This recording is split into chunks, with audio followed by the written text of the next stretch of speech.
मंगलम भगवान वीरो मंगलम गौतमो गणी मंगलम कुंद कुंदाद्यो जैन धर्मोस्तु मंगलम सर्वमंगलमांगल्यं सर्वकल्याणकारकं प्रधानं सर्वधर्माणां जैनं जयतु शासनम्। कविवर मुनिवर ऋषिवर विद्यासागर संत चरण कमल में आपके नमन अनंतानंत। पंच परमेष्ठी भगवान की देवादिदेव 1008 श्री आदिनाथ भगवान की द्वादशांग जनवाणी माता की परम पूज्य आचार्य गुरुवर विद्यासागर जी महाराज की 10 लक्षण पर्व की उत्तम ब्रह्मचर्य धर्म की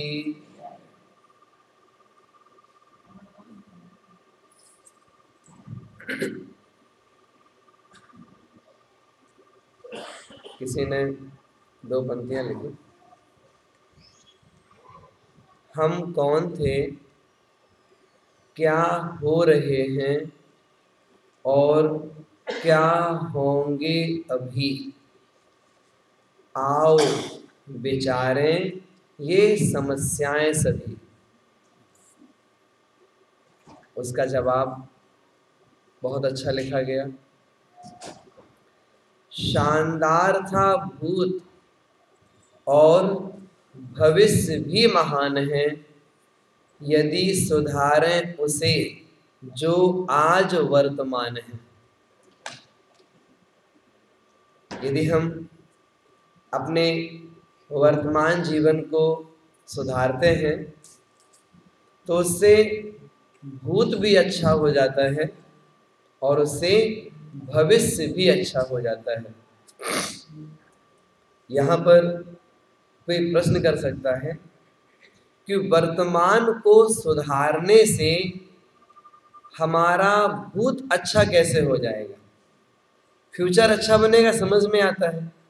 लेकिन जो टाइम बीत गया है वो वर्तमान के अच्छे पुरुषार्थ से अच्छा कैसे हो जाएगा। तो आचार्यों ने कहा, यदि हम अपने वर्तमान जीवन को अच्छा बनाते हैं तो पहले किए गए जो हमारे अशुभ कर्म हैं, जो पाप कर्म हैं, उसके कारण से जो हमने असाता वेदनी आदि पाप प्रकृतियों का बंध किया है, तो उन पाप कर्मों का स्थिति और अनुभाग कम हो जाता है, जिससे कि वो भूत के जो बंधे हुए कर्म हैं उनका स्थिति अनुभाग कम होने से जब उन कर्मों का हमें फल प्राप्त होता है तो भविष्य में कष्ट ज्यादा नहीं होता है। इसलिए वर्तमान के जीवन को अच्छा बनाने की बात आचार्यों ने हमेशा हमेशा कही है और आप सब लोग भी इस बात को जानते हैं, यदि हमारा आज अच्छा है तो कल भी अच्छा बनेगा। आज का चिंतन ही कल का जीवन बनता है। हम आज जिन विचारों के साथ में, जिन योजनाओं के साथ में अपना जीवन व्यतीत करते हैं, भविष्य में हम उन योजनाओं को साकार करते हैं और अपना जीवन अच्छा मानते हैं।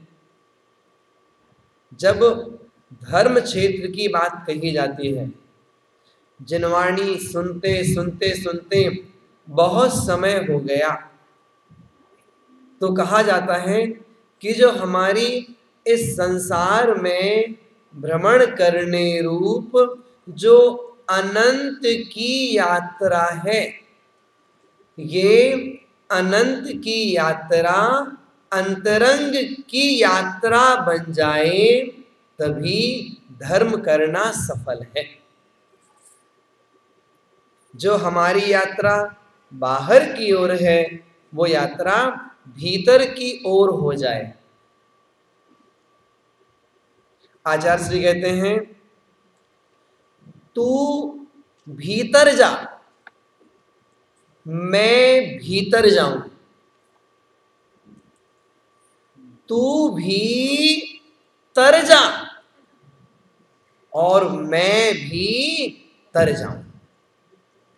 तर जाऊं अर्थात इस संसार समुद्र से पार होकर के परम पद की प्राप्ति कर लूं। आप जिन धर्म की बात कभी भी सुने, किसी से भी सुने अथवा स्वयं भी स्वाध्याय करें, तो हमेशा जैन धर्म का लक्ष्य आत्म कल्याण की ओर ही होता है। प्रथमान योग में बहुत सारे प्रसंग आप लोग पढ़ते होंगे अथवा आपने सुने होंगे कि तीर्थंकरों के पास में जैसी विभूति होती है, ऐसी विभूति किसी के पास नहीं होती। चक्रवर्तियों के पास जो विभूति होती है, और भी बड़े बड़े राजा महाराजाओं की जब विभूति का वर्णन किया जाता है, तो हमें ऐसा लगता है कि कैसे पुण्यशाली जीव हैं।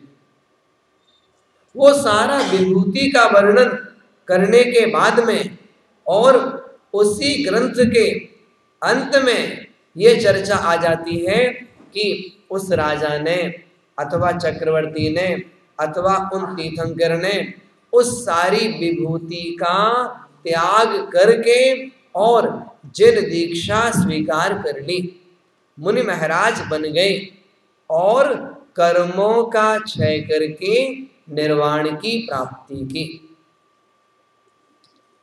आप जैन धर्म को किसी भी रूप में पढ़िए, उसका लक्ष्य एक ही है कि मेरा आत्म कल्याण हो। यहाँ पर आत्मा और कल्याण दो अलग अलग चीजें हैं। हमें आत्मा को भी समझना है और कल्याण को भी समझना है। कई बार हम कह देते हैं मुझे आत्म कल्याण करना है। आप समझो तो पहले कि आत्मा क्या वस्तु है, उसका स्वरूप क्या है, और कल्याण का मतलब आप क्या समझते हो। जैसे आपने मेरी भावना में एक पंक्ति पढ़ी, सुखी रहे सब जीव जगत के। आप बताइए हमें, सुखी रहे सब जीव जगत के, ये कह करके अथवा ये भावना भा करके हम दूसरे प्राणियों को कौन सा सुख दिलाना चाहते हैं। क्या खाने पीने की सुख की बात है? क्या सबको रहने को मकान मिल जाए ऐसा सुख है? अथवा सबको पैसा मिल जाए ऐसा सुख है? अथवा सबको नौकरी व्यापार मिल जाए ऐसा सुख है? तो सुखी रहे सब जीव जगत के, इस पंक्ति का अर्थ कैसे लगाया जाएगा?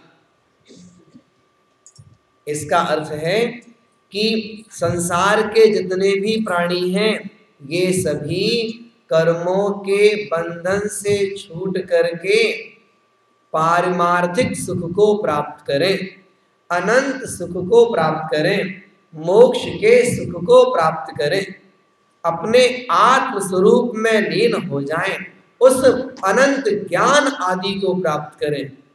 ये यहाँ पर इस पंक्ति का अर्थ होता है।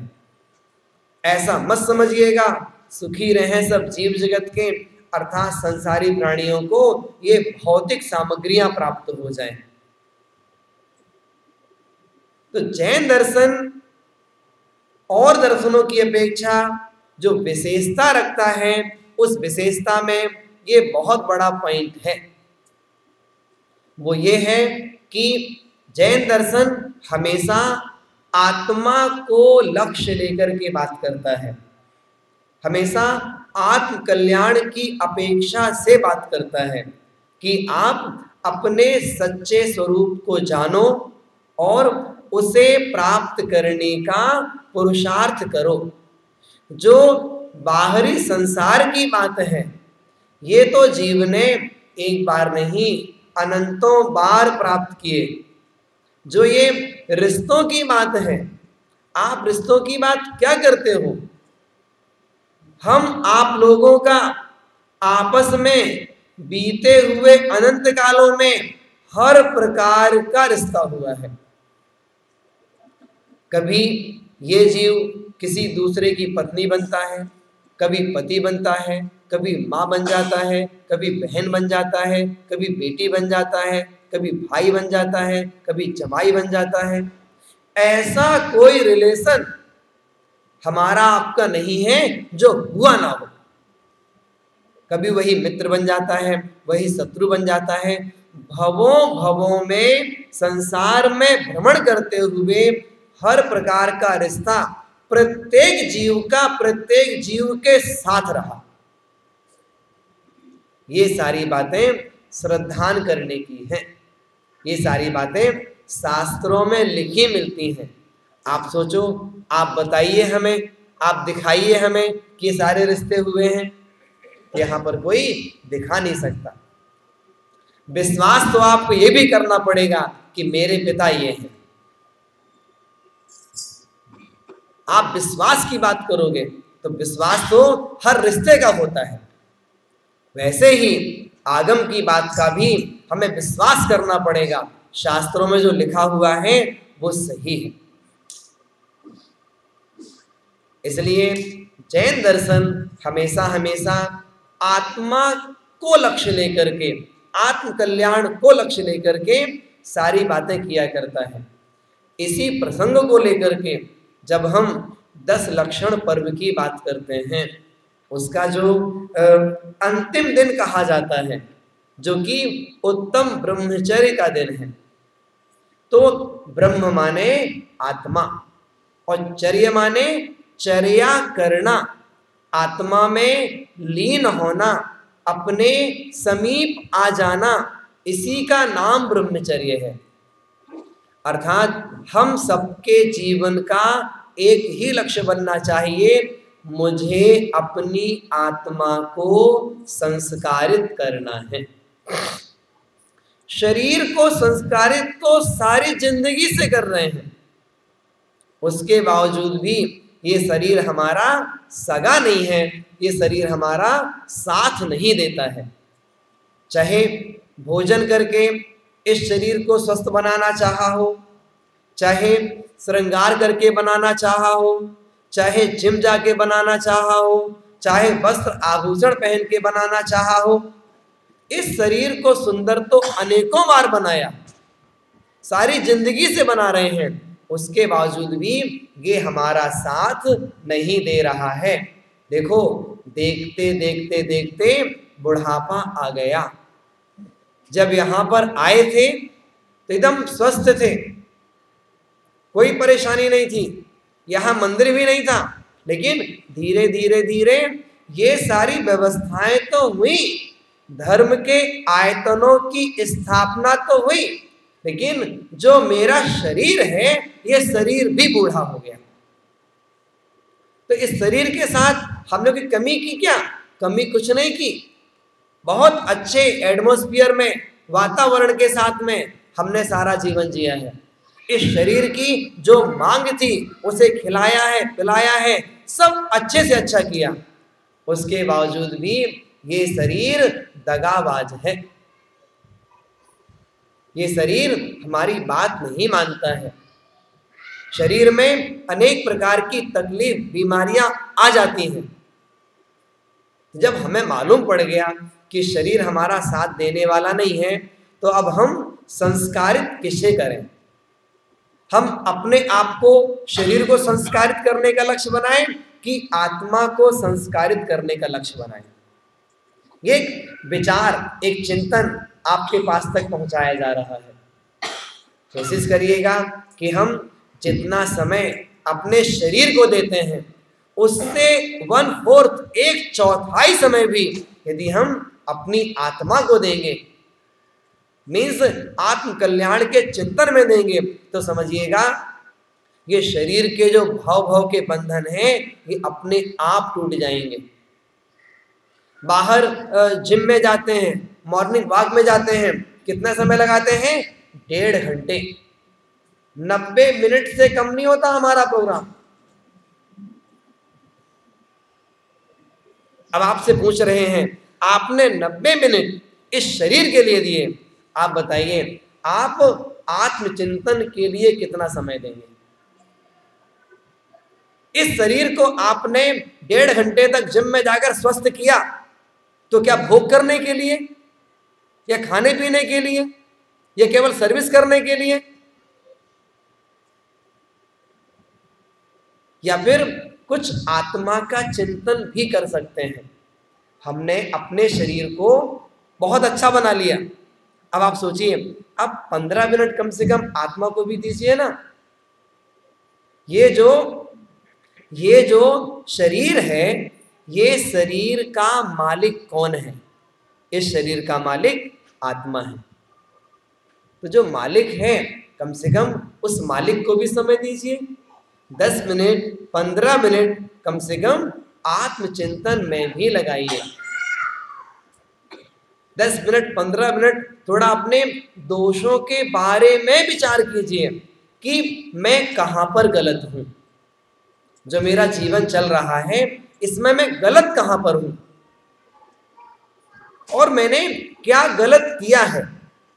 गुण और दोष दोनों का विचार अपने अंतरंग में हमें प्रतिदिन नियम से करना ही चाहिए, और दूसरों में भी गुण देखना चाहिए, दोष नहीं देखना चाहिए। गुरु ने अपने 2 शिष्यों से कहा, एक थे दुर्योधन और एक थे अर्जुन। इन दोनों शिष्यों से, गुरु कौन थे उनके? द्रोणाचार्य जी। द्रोणाचार्य जी ने दोनों से कहा, दुर्योधन से कहते हैं, हे दुर्योधन, तुम संसार भ्रमण करने जाओ और 7 दिन में लौट करके आना, और किसी सज्जन पुरुष को अपने साथ ले आना। किसी गुणवान पुरुष को अपने साथ लेकर के आना। और अर्जुन से कहा, तुम्हें भी दुर्योधन की तरह पूरे संसार में भ्रमण करना है, और जा करके किसी एक दुर्जन पुरुष को मेरे पास लेकर के आओ। दोनों अपनी अपनी दिशाओं के आधार पर चले जाते हैं। 7 दिन तक पूरे संसार में भ्रमण करते रहते हैं, और दोनों खाली हाथ आ जाते हैं। उनके गुरु ने पूछा, क्या हुआ भाई, दोनों खाली हाथ क्यों आ गए? दुर्योधन कहता है, इस संसार में कोई भी सज्जन नहीं है, सब दुर्जन है। अर्जुन कहते हैं, इस संसार में हर जीव सज्जन है, दुर्जन कोई नहीं है। सबके पास कोई ना कोई गुण, कोई ना कोई क्वालिटी नियम से है ही। अब आप देखिए द्रोणाचार्य क्या बोलते हैं। वे कहते हैं, जिसकी दृष्टि में विष होता है वो जहर ही उगलता है। जिसके दिमाग में विष भरा रहता है, वो जब भी बोलेगा ना तो जहर ही बोलेगा। वो जब भी बोलेगा बुरा ही बोलेगा, जब भी देखेगा बुरा ही देखेगा, जब भी देखेगा अहितकारी ही देखेगा। तो दुर्योधन हजारों लोगों से मिला, लेकिन मिलते ही हर व्यक्ति के अंदर कोई ना कोई कमी देख लेता था और लौट करके दूसरी जगह चला जाता, तीसरी जगह, चौथी जगह, तो अंत में उसे खाली हाथ लौटना पड़ा। और अर्जुन की दृष्टि में हमेशा सज्जनता थी, तो जिससे भी बात करते, जिससे भी मिलते, तो कुछ ना कुछ ऋण तो प्रत्येक जीव के पास में होते ही होते हैं। तो गुणात्मक दृष्टि होने के कारण से अर्जुन को भी खाली हाथ लौट करके आना पड़ा। उन्हें संसार में कोई दोषी व्यक्ति, दुर्जन व्यक्ति, दुष्ट व्यक्ति, पापी व्यक्ति दिखा ही नहीं। अब आप सोचिएगा, विचारिएगा कि हमारे अंतरंग की दृष्टि कैसी है। हम अपने साथ में रहने वालों के प्रति कैसा विचार करते हैं। आप तो दूर मत जाना, दूर जाने की जरूरत नहीं है। आप मोबाइल पे समधी जी से क्षमा मत मांगना, कोई जरूरत नहीं है उनसे क्षमा मांगने की कि समधी जी आप क्षमा कर दीजिए हमें। जिनसे साल में 1-2 बार ही बात करनी है, उनसे क्या क्षमा मांगना। जिनसे अच्छी तरह से बात करते हैं, बोलचाल बहुत अच्छी है, उनसे क्षमा क्या मांगना। यदि क्षमा मांगना है तो अपने दिमाग में जो सामने वाले के प्रति जहर भरा हुआ है वो निकाल देना। इसी का नाम वास्तव में क्षमा भाव है। इसी को उत्तम क्षमा कहते हैं। जीवन जीते हुए विगत समयों में, पूरे वर्ष में इतने सारे लोगों से मिलते हैं, सबसे बातचीत करते हैं, अधिकतर लोगों से अच्छी ही बात करते हैं, दूसरों से अच्छी ही बात करते हैं, दूसरों पर कभी चीखते चिल्लाते नहीं हैं। यदि हम चीखते हैं, चिल्लाते हैं, अपशब्द का व्यवहार करते हैं, क्रोध के आवेग में आते हैं, तो मात्र अपनों के सामने आते हैं। परायों के सामने कोई गुस्सा नहीं करता।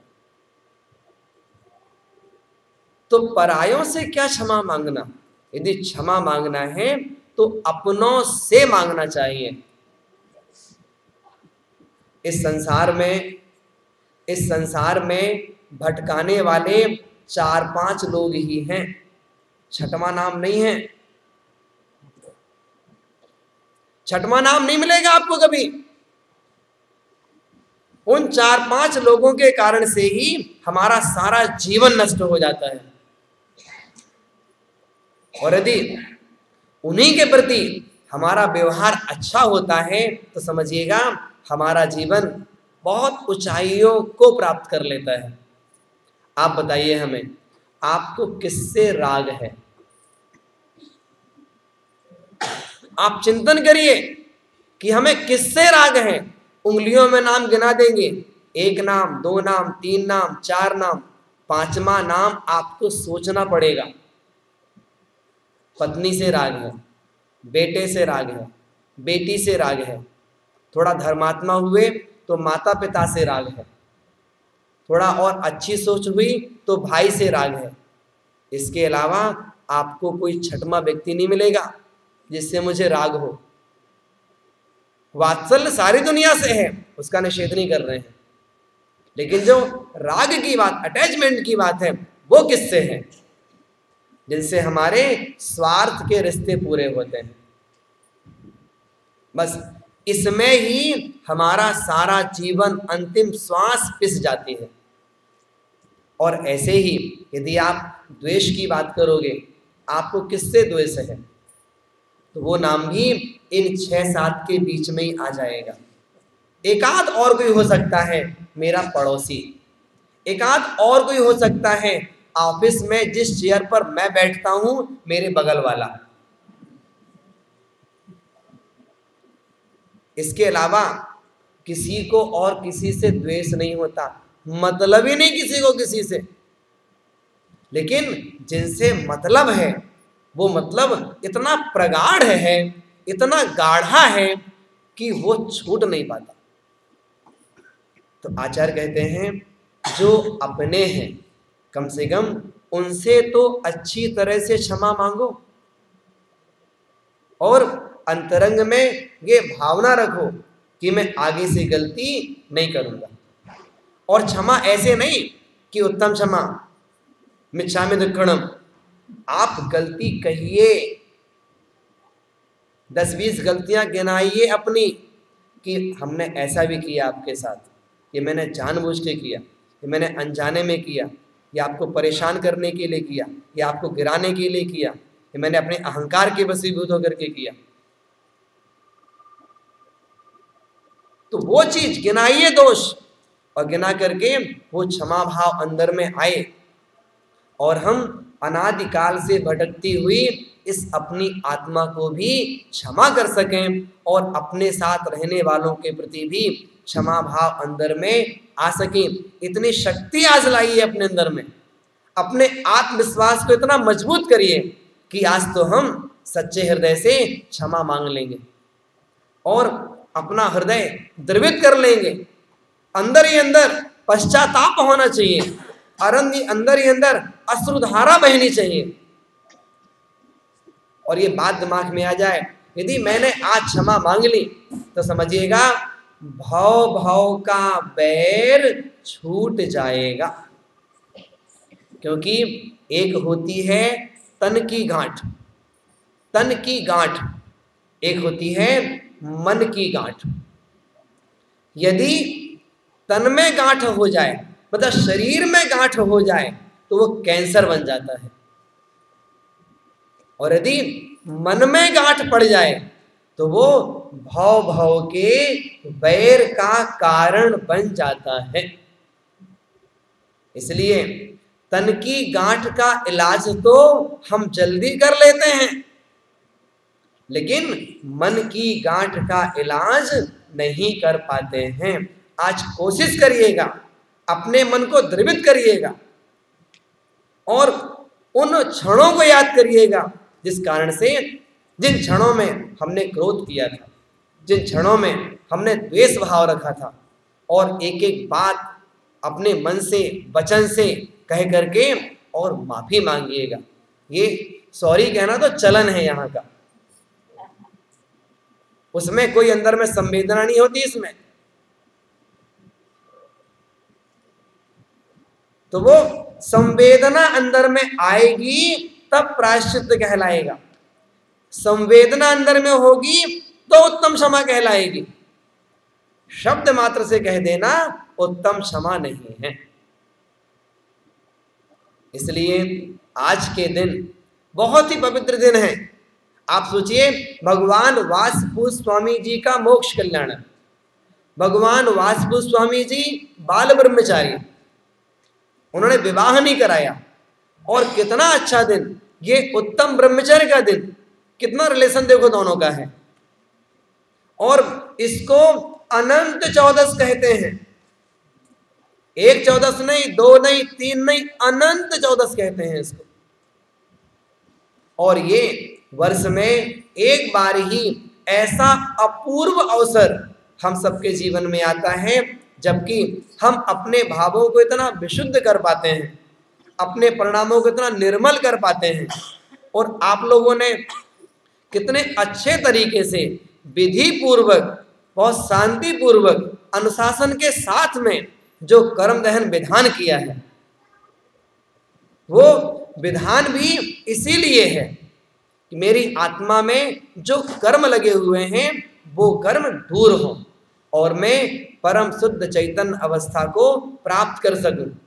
तो घर में जो हमारे सदस्य रह रहे हैं उनके सामने 3-4 भावनाएं भाइएगा।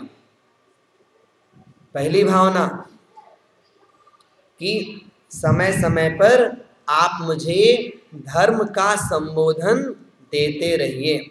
2 में से जिसके अंदर धर्म ज़्यादा है उससे कहिएगा कि मुझे समय समय पर संभालते रहिएगा, संबोधन करते रहिएगा। कभी कभी कषाय का उद्वेग अंतरंग में आ जाए तो ठीक है, यदि एक तेज बोल रहा है तो दूसरा अपने आप साइलेंट हो जाए, बिल्कुल चुप रहिए, जवाब देने की जरूरत नहीं है। याद रखिएगा, वो नहीं बोल रहा है, उसकी कषाय बोल रहे हैं। सिकंदर थे वो राजा। तो क्या हुआ, एक व्यक्ति शराब पी करके जा रहा था, तो वो हाथी पे बैठ के जा रहे थे। तो शराबी कहता है, क्यों अकबर, सॉरी सिकंदर, अकबर, क्यों अकबर हाथी बेचेगा? अकबर ने कुछ नहीं कहा, और कहा कि इसको पकड़ के बंद कर दो, इसको कल बात करेंगे इससे। दूसरे दिन उसका नशा उतर गया, उसको राज दरबार में बुलाया गया। सिकंदर वो अकबर कहते हैं, क्यों हाथी खरीदेगा? तो व्यक्ति हाथ जोड़ के बोलता है, महाराज वो जो हाथी खरीदने वाला था ना, वो मैं नहीं था, मेरी शराब थी, वो तो कल चली गई, वो उतर गई मेरी शराब। तो वैसे ही कभी आपको ऐसा लगे कि किसी की कषाय तीव्र है, तो कोशिश करिएगा, नहीं, नेचर इनका ऐसा नहीं है, ये कर्म का उदय है, कर्म के उदय के कारण से कषाय की तीव्रता है। आत्मा का स्वभाव तो हमेशा ठंडा ही होता है। जब आइस जम गई तो किसी ने कहा कि तू इतनी ठंडी क्यों है, हे बर्फ तू इतनी ठंडी क्यों है? तो कहती है कि मेरा भूत भी पानी, मेरा भविष्य भी पानी, तो मैं गर्म क्यों हूं? मुझे मालूम है कि जैसा मेरा भूत था वो मेरा भविष्य होने वाला है, इसलिए मैं गर्म होने का नाम ही नहीं लेती। वैसे ही है, आत्मा का स्वभाव तो हमेशा हमेशा ज्ञान दर्शन वाला है, सम परिणाम वाला है, कषाय वाला तो है ही नहीं है। कषाय तो कर्मोदय के कारण से होती है, और कर्मोदय की तीव्रता हमेशा नहीं रहती है, कभी कभी रहती है। और यदि अभी कर्म की तीव्रता नहीं है, कर्म की मंदता है, कषाय की मंदता है, तो विचारों को और उज्जवल करना चाहिए, विचारों को और अच्छा बनाना चाहिए। यदि हम अच्छा बनाएंगे तो नियम से अपनी आत्मा को भी क्षमा कर पाएंगे, अपने को भी क्षमा कर पाएंगे, और अपनों को भी क्षमा कर पाएंगे। तो आप सबसे पहले तो अपने आप को क्षमा करिएगा और अपनी आत्मा के बारे में चिंतन करिएगा। हे आत्मन, मैं तुझे कर्म बंधन के कारण से अनादिकाल से संसार में भटका रहा हूँ, मेरा जीवन इतना पवित्र बने कि जो ये कर्मों के बंधन हैं छूट जाएं, जिससे कि आत्मा अनंत काल के लिए क्षमा भाव को, क्षमा धर्म को धारण कर ले। और फिर जो अपने हैं उनसे भी क्षमा मांगने की हिम्मत अपने मन में, अपने हृदय में बनाइएगा। साहस करना पड़ेगा अंदर में आपको अच्छे शब्दों का चयन करना पड़ेगा। आज मैं क्या बोल करके माफी मांगूं कि मुझे क्षमा भाव मिल जाए। कई बार हम कह देते हैं कि हमें तो किसी से राग नहीं, वो हमसे नहीं बोलते, मैं भी नहीं बोलता, हमारा तो मध्यस्थ भाव है। याद रखिए, मध्यस्थ भाव साधर्मियों से नहीं होता। आप सुन रहे मेरी बात? मध्यस्थ भाव साधर्मियों से नहीं होता, मध्यस्थ भाव देवशास्त्र गुरु से नहीं होता, मध्यस्थ भाव परिवार के लोगों से नहीं होता। मध्यस्थ भाव किससे होता है? दुर्जन क्रूर कुमार्ग रतों पर क्षोभ नहीं मुझको आवे, साम्य भाव रखूं मोन पर ऐसी परिणति हो जावे। ध्यान रखिएगा, मध्यस्थ भाव किससे होता है? दुर्जन से होता है। क्या हमारे घर का सदस्य दुर्जन है? तो मध्यस्थ भाव कैसा? क्या समाज के लोग, समाज का पर्टिकुलर कोई सदस्य दुर्जन है जो आप मध्यस्थ भाव की बात करते हैं? क्या वो क्रूर है जो मध्यस्थ भाव की बात करते हैं? क्या खोटे मार्ग में लगा हुआ है, व्यसनी है, शराबी है, कबाबी है? आप विचार करिए कि मध्यस्थ भाव की बात हम करते हैं, लेकिन ये सोचो मध्यस्थ भाव किसके प्रति होता है? जो मंदिर में आकर के भगवान की पूजन करने वाले हैं, समय समय पर गुरुओं के पास जाकर के उनके चरणों की वंदना करने वाले हैं, ऐसे लोगों के प्रति मध्यस्थ भाव रखेंगे? तो कभी भी परिवार, समाज और गुरु, इनके प्रति मध्यस्थ भाव नहीं रखा जाता है। ये तो हमेशा किसी न किसी रूप में मैत्री भाव अथवा गुणशुभ प्रमोदम, हर्ष का भाव, ये परिणाम अंतरंग में होना चाहिए।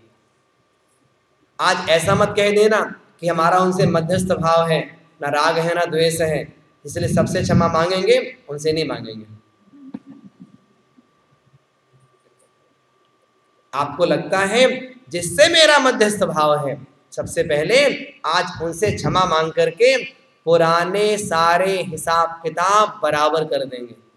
इंडिया में मार्च क्लोजिंग होती है, यहाँ पता नहीं कब होती है, दिसंबर में होती है यहाँ पर। तो वो क्लोजिंग का समय है ये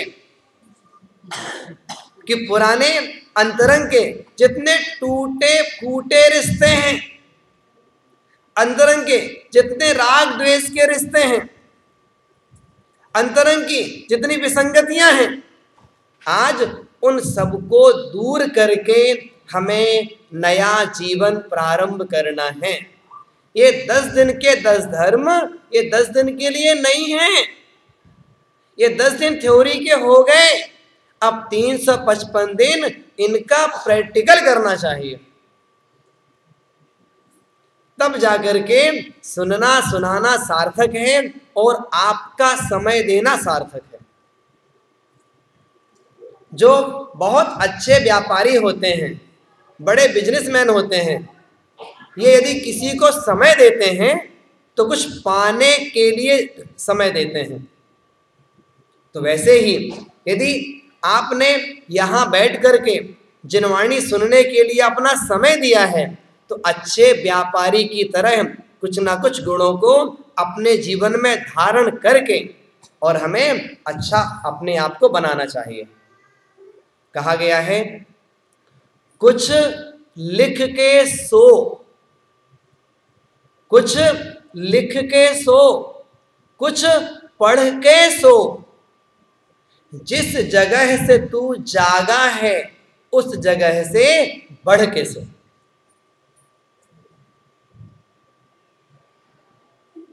आपको भाव समझ में आया होगा कि कुछ लिख के सो, कुछ पढ़ के सो, मतलब कल की अपेक्षा आज मेरी कुछ उन्नति हुई कि नहीं हुई, कल की अपेक्षा आज मेरा ज्ञान बढ़ा कि नहीं बढ़ा, कल की अपेक्षा आज मेरी विशुद्धि ज़्यादा है कि नहीं है, कल की अपेक्षा आज मैंने भक्ति से पूजन की या नहीं की, कल की अपेक्षा जो मैंने आज पढ़ा है तो मेरे समझ में ज़्यादा आया कि नहीं आया।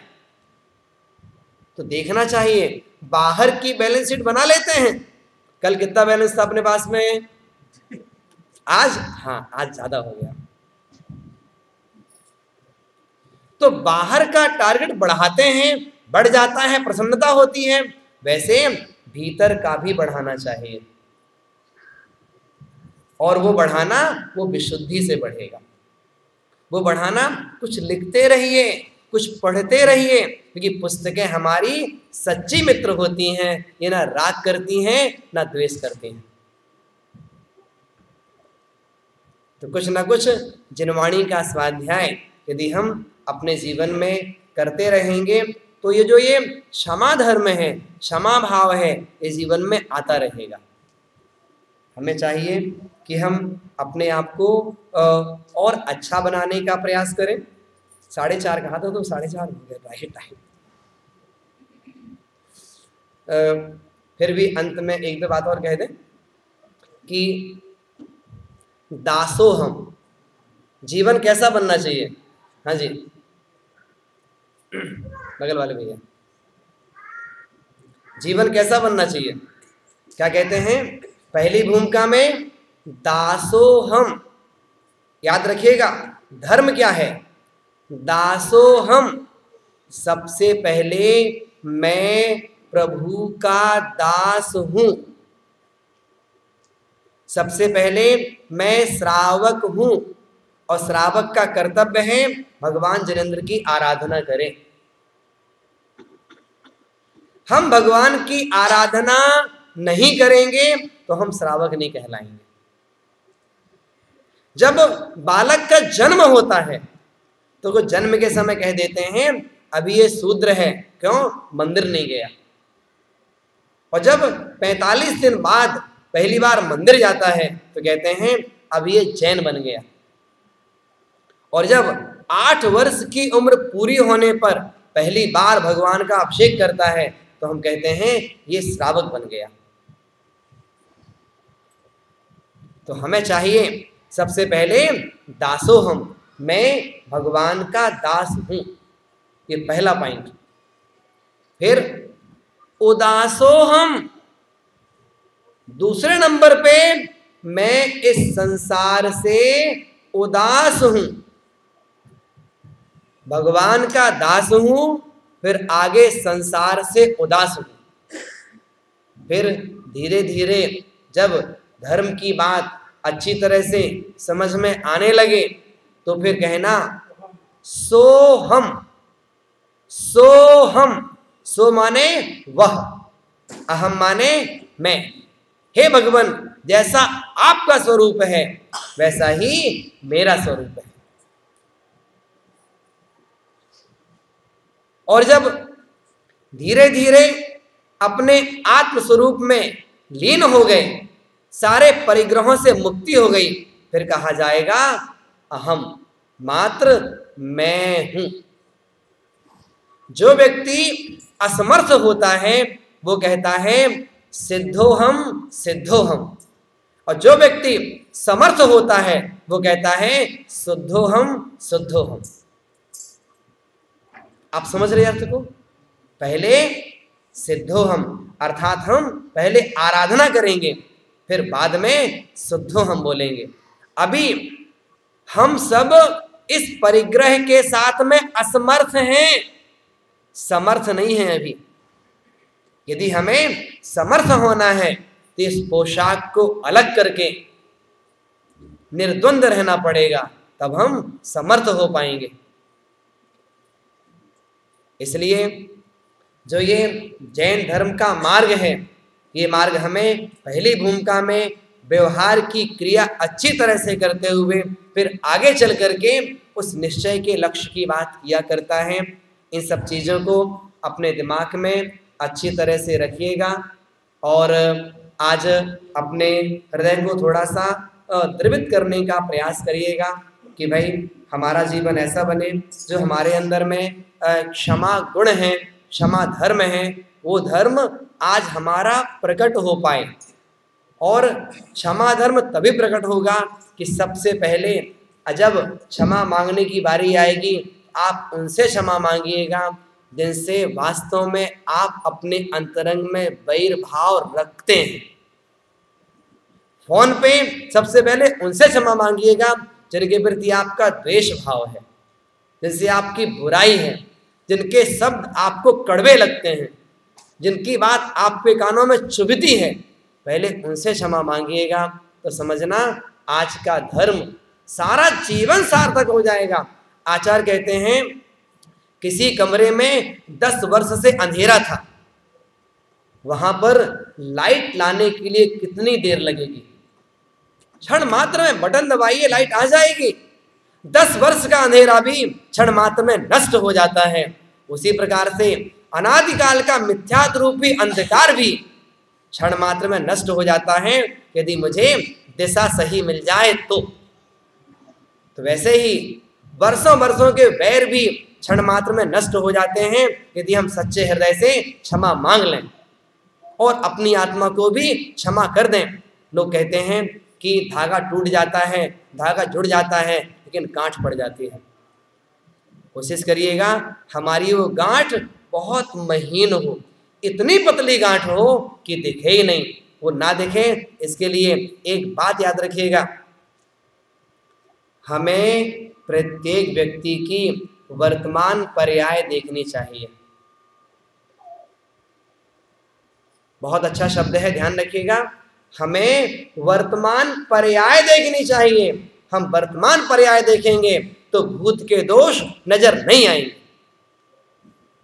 इसलिए जिसके प्रति द्वेष का भाव था, जिसकी गलतियां दिख रही थी, उन गलतियों को भूल करके उसकी आज वर्तमान पर्याय देखिए। उससे अपना जीवन भी अच्छा होगा, क्षमा भाव भी बहुत अच्छी तरह से अपने जीवन में आएगा। हम आपके सामने विगत 10 दिनों से यहाँ पर रहे और आपके सामने हमने जितना हमसे टूटा फूटा बना, सुबह पूजन की बात हो या शाम के ध्यान, सामायिक प्रतिक्रमण या प्रवचन की बात हो, आप हमें क्षमा करिएगा, मेरे द्वारा कोई गलती हुई हो। हम जयपुर सांगानेर है, वहाँ पर हम करीबन 4 और 3 7 साल तक रहे। वहाँ पर सांगानेर में एक संस्था है, श्रवण संस्कृति संस्थान, आचार्य ज्ञान सागर छात्रावास। वहाँ पर आचार्य विद्यासागर महाराज के शिष्य मुनि सुधा सागर जी, उनकी प्रेरणा से वो संस्थान चलता है। वहाँ पर लगभग 125 विद्यार्थी अध्ययन करते हैं और हर 5 वर्ष में 25 विद्यार्थी निकलते हैं और हर साल 25-30 ऐड होते चले जाते हैं।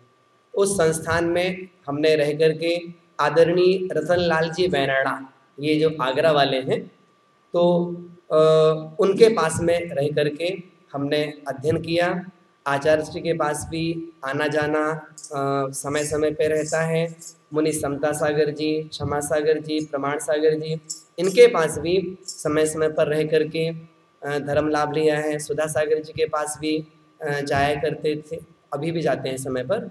और दृढ़मती माता जी हैं और प्रशांतमती माता जी हैं, जो आचार्य श्री के संघ की माता जी हैं, महाराज जी लोग हैं। इनके पास जाकर के जो हमसे बना वो हम सीखते थे, और ना हम कुछ हंस के सीखे हैं, ना कुछ रो के सीखे हैं, बस जो भी थोड़ा सीखे हैं किसी का हो के सीखे हैं।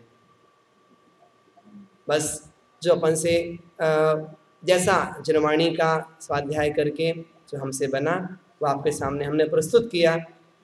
यदि मेरे द्वारा कही गई कोई भी बात आपको चुभी हो, मेरे किन्हीं शब्दों से आपको कष्ट हुआ हो, तो मुझे आप क्षमा करिएगा। और हम अपना जीवन और अच्छा बनाना चाहते हैं, धर्म के मार्ग में भी आगे बढ़ेंगे, हम अपना कल्याण करें। आप सब भी इसी प्रकार से धर्म के मार्ग में आगे बढ़ कर के अपना जीवन अच्छा बनाइएगा। और जब यहाँ पर हमारा आना हुआ तो सुधीर जी, हिमांशु जी, मुकेश जी और उनका अध्यक्ष महोदय आलोक जी, इन सबसे पहले फ़ोन पे सारी बातें हुई। उसके बाद में फिर हमें लेने के लिए सुधीर जी गए थे, राजन जी गए थे, हिमांशु जी गए थे और लेकर के आए। और हम अलग अलग घरों में भी समय समय पर रहे। किसी के घर में रहते हुए मेरे द्वारा कोई त्रुटि हुई हो तो उसके लिए हमें क्षमा करिएगा। और आप लोगों ने विगत 10 दिनों से बहुत शांतिपूर्वक, बहुत अच्छे से जिनवाणी की बात सुनी है, इसके लिए हम आपका आभार व्यक्त करते हैं। और सिद्धाचलम में भी कार्यक्रम हुआ, वहाँ पर भी जाने का अवसर मिला। किन्हीं महानुभाव के घर में भी पूजन थी, वो भैया जी नाम मुझे याद नहीं है, तो उनके यहाँ पूजन थी, वहाँ पर भी गए। तो सभी लोगों ने बहुत अच्छी तरह से धर्म लाभ लिया और सबने, सभी जिनके घरों में गए, सबने हमारी बहुत अच्छी सेवा की, खूब अच्छे से सबने भोजन कराया। और किसी प्रकार से हमें कोई भी मन में कोई ग्लानि नहीं है और मन में हमारे अंदर किसी के प्रति भी कोई कटुता का भाव नहीं है। सब साधर्मीजन बहुत अच्छे हैं, सबने खूब अच्छी तरह से सेवा की। विशेष रूप से मुकेश जी हैं, हिमांशु जी हैं और अध्यक्ष महोदय जी और सुधीर जी, सभी लोग मिलकर के धर्म के कार्य को बहुत अच्छी तरह चलाते हैं। और आप सब लोग इनका सहयोग करिएगा। मंदिर में भगवान का अभिषेक रोज होना चाहिए और नए नए लोग धर्म से जुड़ें। सप्ताह में कम से कम एक दिन तो नए लोग जुड़ें और जुड़ करके भगवान का अभिषेक जरूर करें। ये बहुत पवित्र कार्य है, पूजन करना और भगवान का अभिषेक करना। इससे हमारे व्यवहार धर्म की परंपरा चलेगी। मंदिर बनाने के बाद में हम अभिषेक करने के लिए नहीं आएंगे तो मंदिर बनाने का प्रयोजन क्या हुआ फिर? कम से कम ये व्यवहार धर्म को अच्छी तरह चलाने के लिए धर्म से जुड़िए। और है तो सभी बहनों ने और सभी लोगों ने बहुत अच्छी तरह से पूरा सहयोग धर्म के लिए किया। पुनः एक बार आप सबका आभार। सभी को जय जिनेंद्र, उत्तम क्षमा भाव। हमें नाम सबके मालूम नहीं है, इसलिए मैं नाम नहीं ले पाऊँगा। और बाबूजी बीच में तो बैठे हुए हैं, उनका भी आप ही का। हाँ, तो और दूसरी बात, शंका समाधान में भी बहुत सारी बातें अपने सामने आई। तो उस शंका समाधान में भी यदि कहीं से मेरी कोई त्रुटि हुई हो, अथवा किसी के प्रश्न का उत्तर हम ना दे पाए हों, अथवा प्रश्न के उत्तर में यदि मुझे कोई गुस्सा आ गया हो, उसके लिए भी आप लोग मुझे क्षमा करिएगा। उत्तम क्षमा भाव। ये भी कभी अवसर रहेगा, आप बुलाएंगे और व्यवस्था बनेगी तो अवश्य आएंगे, ये प्रॉमिस मेरा है। एक बात और है, इतने 6 सालों से हम यहाँ पर आ रहे हैं पर्युषण पर्व में, अलग अलग जगह, इतने सारे लोग कभी नहीं मिले और ना इतने प्रश्न कभी आए। और 2 लोगों के प्रश्न आते थे, हमें लगा अब देखो बड़ा प्रश्न आ गया। एक तो बाबा जी का, एक सुधीर जी का और एक उनका वीरेंद्र जी का। इनके प्रश्न जब ये खड़े हुए, हमने सोचा कठिन प्रश्न आ गया।